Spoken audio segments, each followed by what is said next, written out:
Gary Johnson then, pre-Carlisle at home. Gary, going into Easter, how much do you have to look at both games in tandem? You do in your own mind, but I've learned to take each game as it comes, as we always say, because you don't know about injuries. You can prepare for the second game, but you get injuries or lack of form. So I always go game to game, pick what you hope is going to be the right team at the right time for that particular game, and then adjust or keep it the same depending on how everything went. So you try and keep the continuity where you can, especially if it's going well, and that's what you're hoping really. You're hoping not to have to make too many changes. I suppose it's that thing where the management and the coaches can think a little bit longer term. You just want to keep the players in there now, don't you? Yeah, we do, and you've got to keep that competition for places where you can, So you don't want to be just, I don't think, bringing people in just for the sake of playing, because they haven't had a game. You've got to want them to earn their place, so that when they do get in, they really feel that they've earned their place through training, through previous games, through reserve games, through whatever, and that's how we try and do it.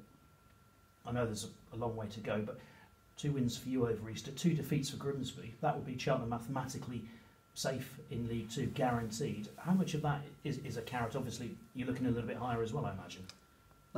Yeah, we are. I mean, everyone says you always need 50 points, sort of thing. I mean, you'd be a very rich man if you could guarantee that we'd win the next 2 and they would lose the next 2. You can have a bet on it. I think we can't. But that's in the future, isn't it? That's hindsight, and we'll have to wait and see how that develops. But at the moment, we just want to keep picking up going for the 3 points every time we can, and then we'll see where it takes us come the end of the season. A word on Carlisle, obviously a long trip for them, but they're used to that sort of thing, even though 2 games in quick succession for them as well. Yeah, it is a long trip, but they're a robust team. They're very uncompromising, if you like. They've got a good, solid system that they play to, and they're on good form, very good form. They keep coming up against teams in not bad form, but so we're going to have to be ready for it. I mean, they get numbers behind the ball when they need to. They get numbers forward when they need to. So I can see them making a late shout for the playoffs, but obviously they've got to get over our hurdle first, and we see how we go. But we've got to be ready for their strengths. Interesting to talk about playing teams who are in good form. Do you almost take more pride when you beat a team who's been in good form than if it was a team who are on a bit of a dodgy run and you just sort of take advantage? Yeah, sometimes. I mean, you take pride in 3 points, picking up a win, no matter who it is, because at any one time a team you could be the start of their good run of form.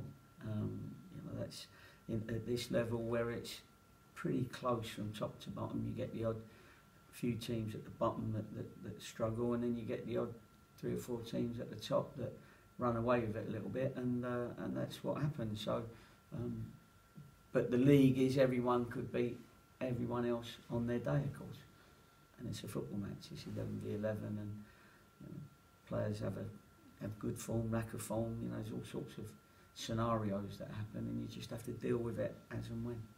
Mo Easter's passed the 20 league goals for the season mark. Not many Cheltenham players have done that in the Football League. Do you sort of reset his sights now? Is he one who resets his own sights? No, he's just enjoying his football at the moment, and I'm pleased he's doing that, because he's not shown any signs of thinking that he's going to be moving or worrying about who's in the stands watching him. I can see his game is still a very natural game. He wants to do the things that he did when he first came. He's doing them a little bit better now. He's got a lot fitter now. I might have to start giving him penalties to up his, Pelly won't be happy, but to up his goal tally, because I think Billy Key's got how many? 8 penalties, is it? You know, and he's only like 1 or 2 ahead of Mo, so maybe I'll start giving him penalties. Has he asked for those? No, he hasn't. In fact, when we have competitions, he hasn't been. I think he gets in the top 3, but he hasn't been the winner of the competition. So, but I think after 20 goals, he might have that confidence. But we'll wait and see. I've got to have a chat with Pelly first, and a few of the lads. A few of the lads want Mo to take it, but then that's just because they're trying to get Pelly off them. And you talk about competition as well for places. Obviously, you know, your injury situation long term has eased in recent weeks. How are you looking this week?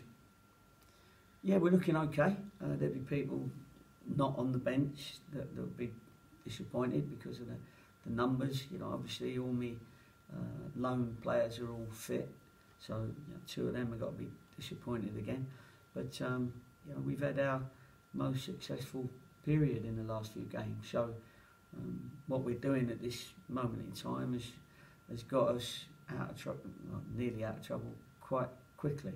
And we're showing very, very good form, and that makes it easy to talk to people because generally the ones that are hitting the form stay in the team. Thank you, good luck.